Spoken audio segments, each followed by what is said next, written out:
Good morning friends. ఇవాల్టి video లోపల మనం అమెరికాలో జరుగుతున్న సంఘటనల గురించి చర్చించుకోబోతున్నాం. పేపర్లు ఫాలో అయ్యి మీడియా చూసే ప్రతి ఒక్కరికి కూడా డొనాల్డ్ ట్రంప్ పైన జరిగిన దాడి గురించి తెలిసిన విషయమే. దానికి గల కారణాలు ఏమేమి ఉంటాయి దాని గురించి చర్చించుకోబోతున్నాం.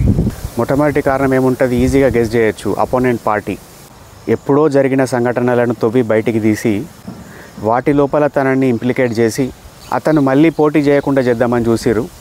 ఇంకా ప్రయత్నాలు చేస్తూనే ఉన్నారు. ఎంతో కొంత వీళ్ళు అయినా కానీ ట్రంప్ గెలుస్తాడనే భయంతో చేసే అవకాశం ఉన్నది. First point. రెండో పాయింట్ ఏంటిదంటే అమెరికన్ డీప్ స్టేట్ యొక్క ఇన్వాల్వ్మెంట్. అంటే సిఐఏ కానీ బ్యూరోక్రసీ కానీ అమెరికాని నడిపిస్తున్న ఒక సపరేట్ లాబీ ఉంటుంది. ఆ లాబీ కావచ్చు. వాళ్ళకు ప్రెసిడెంట్ అనే వ్యక్తి ఒక పపెట్ లెక్క ఉండాలి, వాళ్ళు చెప్పినట్టు వినే వ్యక్తి ఉండాలి.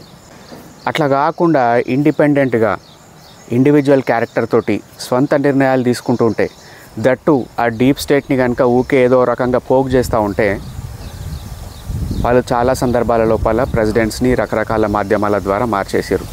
మూడో కారణం ఏమై ఉండొచ్చు, గన్స్ అండ్ వెపన్స్ యొక్క ఇండస్ట్రీ. చూడండి, గన్ కల్చర్ అమెరికా లోపల చాలా ప్రభావవంతమైన బలమైన లాబీ.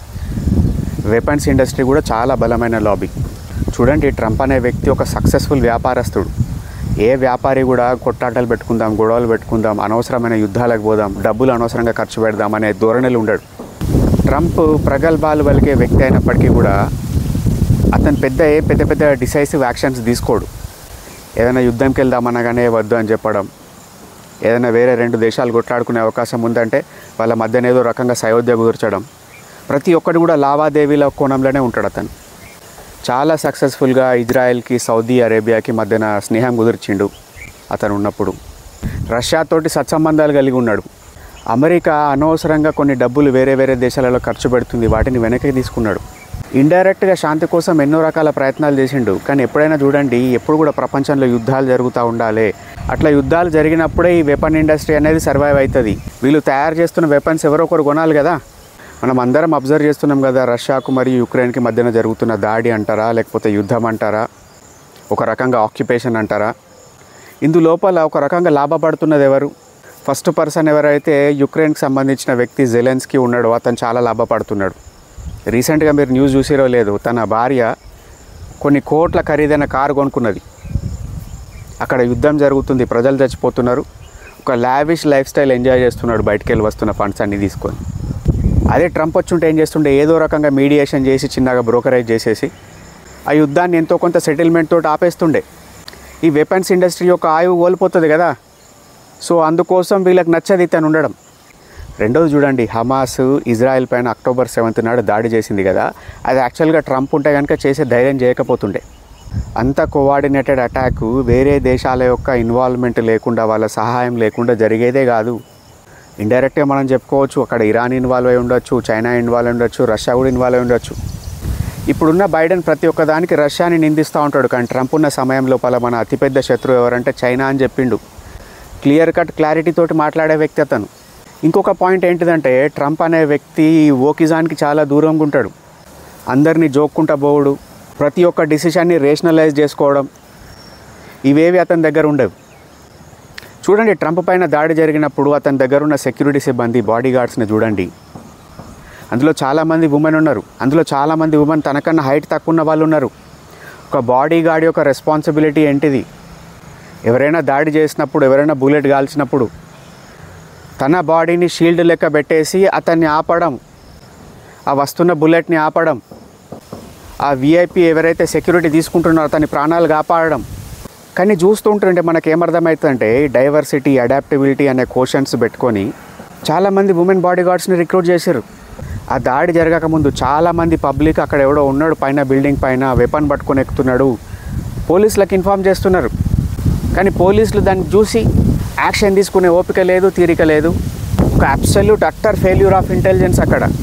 లేకపోతే మనం ఇంకొక కోణంలో ఆలోచిస్తే ఏంటిదంటే, డీప్ స్టేట్ ఆల్రెడీ అక్కడ FBI తోటి, లోపల ఉన్న సెక్యూరిటీ సర్వీసెస్ తోటి, ఇంటెలిజెన్స్ తోటి ఆల్రెడీ కొలాడ్ అయిపోయి, ఇన్వాల్వ్ అయిపోయి యాక్షన్ చేసి ఉండొచ్చు. ఇంకొక పాయింట్ చూడండి, ట్రంప్ పైన వస్తున్న తీవ్రమైన వ్యతిరేకతకి, అతని పైన ఇంత విషయం ప్రజల లోపల నిండిపోవడానికి గల కారణం ఏంటిదంటే మీడియా కూడా. మీడియా మన ఇండియాలో మీడియానే ఏదో ఒక రకంగా డివైడ్ ఉంటుంది. ఒక సైడ్ కాంగ్రెస్ పార్టీ జోకుతుంటారు, ఒకసారి బీజేపీ సైడ్ జోకుతుంటారు, ఇంకో వాళ్ళు లెఫ్ట్ పార్టీలను జోకుతుంటారు. అది ఓకే, కొంతవరకు వీళ్ళు ఎంతో కొంత డీల్ చేయొచ్చు, వీళ్ళని మనం టాలరేట్ చేయొచ్చు. క్లియర్ కట్గా అర్థమవుతుంది, వాళ్ళకు లైన్ తెలిసి ఇంతకన్నా మించి మనం క్రాస్ చేయొద్దని. కానీ అమెరికన్ మీడియా అయితే ఘోరాతి ఘోరంగా ఉంటుంది. లైన్ కాదు కదా, ఏ బ్యారియర్స్ ఏ బ్యారికేడ్స్ ఉండే వాళ్ళ మధ్యన, ఒక రకంగా టాక్సిసిటీ ఉంటుంది వాళ్ళ దగ్గర. ఎట్లన్నా చేసి ఒక విసియస్ క్యాంపెయిన్ చేస్తూ ఉంటారు, అతన్ని ఎట్లన్నా నాశనం చేయాలని. ఒక వారం రోజుల క్రితం వరకు కూడా ట్రంప్ని హిట్లర్ తోటి పోల్చుకుంటూ ప్రతి ఒక్కరూ కామెంట్ చేశారు.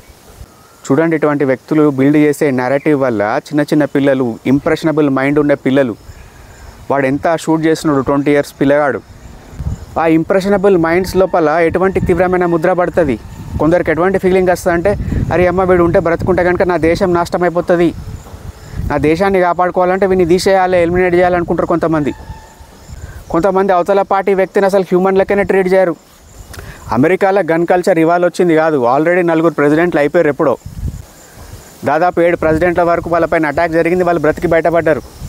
ఈ మీడియా ఇన్వాల్వ్మెంట్ ఏం చేస్తున్నదంటే ఒక అగ్నికి ఆజ్యం పోసిన పని చేసేసింది ఇప్పటివరకు.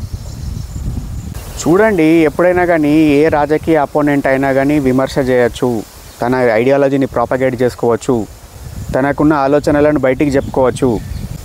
కానీ చాలా సందర్భాల లోపల ఏమవుతుంటుందంటే వీని మనం పొలిటికల్గా ఏం చేయలేము, గవర్నమెంట్ని యూజ్ చేసి ఏం చేయలేము, ఎంతో కొంత సొసైటీ లోపల పర్సెప్షన్ మేనేజ్మెంట్ చేసి కూడా వీని ఏం చేయలేకపోతున్నాం అన్న సందర్భాల లోపల ఆటోమేటిక్గా ఫిజికల్గా ఎలిమినేట్ చేసేస్తే అయిపోతుందని ఒక డిసిషన్కి వస్తూ ఉంటారు. ఏదో కేవలం అమెరికాకు మాత్రమే పరిమితం అనుకునే ఫీలింగ్లు ఉండకండి. మన దేశంలో చూడండి ఎన్ని జరిగినాయి సంఘటనలు. ఇక్కడ సీక్రెట్ సర్వీస్ యొక్క ఫెయిల్యూర్ అని ఎందుకు చెప్తున్నా అంటే, చూడండి, అబ్జర్వ్ చేయండి. బుల్లెట్ గాల్చినప్పుడు ట్రంప్ కింద పడిపోయిండు. అతన్ని కవర్ చేసిన బాడీ గార్డ్స్ ఏం చేయాలి, అతన్ని ఇమీడియట్గా సేఫ్టీకి ఎవాక్యువేట్ చేసుకొని తీసుకుపోవాలి. ఆ పర్టికులర్ వీఐపీ ఏం డిమాండ్ చేసుకున్నా, ఏం కోరికలు వెళ్ళబుచ్చినా కానీ అతని మాట వినద్దు. ఫస్ట్ అండ్ ఫార్మోస్ట్ థింగ్ ఏంటిదంటే అతని డిమాండ్స్ ఫుల్ఫిల్ చేయడం కాదు, అతని ప్రాణాలను కాపాడడం. జనరల్గా సేఫ్టీ ప్రోటోకాల్ ఏముంటుంది, ఇమీడియట్గా పర్సన్ని పికప్ చేసుకొని పట్టుకొని తీసుకుపోయి కార్లు వేసుకొని వెంటనే ఒక సేఫ్టీ లొకేషన్కి తీసుకుపోవాలి. కానీ అక్కడ జరిగిన విషయం ఏంటిది, ఒక 2 నిమిషాల తర్వాత ట్రంప్ లేచిండు, ఫైట్ అంటుండు, అతని ఫేస్ ఎక్స్పోజ్ అయిపోయింది, బాడీ ఎక్స్పోజ్ అయిపోయింది. అక్కడ ఒకరికన్నా 2-3 స్నైపర్లు ఉంటే, 2-3 దాడి చేసే వాళ్ళు ఉంటే. ఈ సంఘటనలు చూసినప్పుడు నాకు కూడా కొంత బాధ కలిగింది. ఎట్లా అంటే చూడండి, అంత సెక్యూరిటీ ఉండే ఒక అమెరికా లాంటి దేశం లోపల ఇటువంటి విషయాలు జరుగుతున్నాయి. మన రాజకీయ నాయకులు ర్యాలీలు చేసుకుంటూ పోతుంటారు, కార్ ర్యాలీ, బస్సు ర్యాలీ, ప్రజల మధ్యన పోతుంటారు. మోడీ తిరుగుతుంటాడు, రాహుల్ గాంధీ తిరుగుతుంటాడు, భారత్ జోడో యాత్ర అని ఈయన తిరుగుతాడు, ఈయన జనరల్గానే ర్యాలీలు చేసుకుంటే ఈయన పోతుంటాడు. వీళ్ళకేమన్నా అయితే ఎట్లా అని నాకు భయం అవుతుంది. సొసైటీ బాగా మారిపోయింది కదా, ఇటువంటి జట్కాలు తగిలినప్పుడు, ఇటువంటి ఇన్సిడెంట్సెస్ మనం చూసినప్పుడే అరే మన రాజకీయ నాయకులు, మన వీఐపీలు, వీళ్ళ పరిస్థితి ఏంటిదని భయం అవుతుంది అప్పుడప్పుడు. ఇటువంటి సంఘటనలకెళ్ళి మనం గుణపాఠాలు నేర్చుకోవాలి. పబ్లిక్ లైఫ్లో ఉండే ఎవరైనా కానీ వాళ్ళ సేఫ్టీ సెక్యూరిటీ గురించి ఎవరైనా కానీ మనకు ఒక బ్రీఫింగ్ ఇస్తే, ఏదైనా ఒక ఏజెన్సీ కనుక మనకి ఏదైనా ఒక చిన్న ఫీడ్బ్యాక్ ఇస్తే, ఇన్పుట్స్ ఇచ్చినప్పుడు వాటిని మనం ఫాలో కావాలి. వాళ్ళ ఎక్స్పీరియన్స్ని, ఎక్స్పర్టైజ్ని, వాళ్ళ నాలెడ్జ్ని మనం రెస్పెక్ట్ ఇవ్వాలి. చాలామంది రాజకీయ నాయకులు దీనికి రెస్పెక్ట్ ఇవ్వక చాలామంది తన ప్రాణాలను కోల్పోయారు. చరిత్ర చూడండి, మీకు అర్థమవుతుంది ఎవరి గురించి మాట్లాడుతున్నాను. మనం ఎప్పుడైనా కానీ సొసైటీని బాగా క్షుణ్ణంగా అబ్జర్వ్ చేస్తుంటే మనకు ఎన్నో పాఠాలు తెలుస్తూ ఉంటాయి. అందుకే ఇటువంటి విషయాలు మీతో షేర్ చేసుకుంటున్నా. This is Gautam signing of.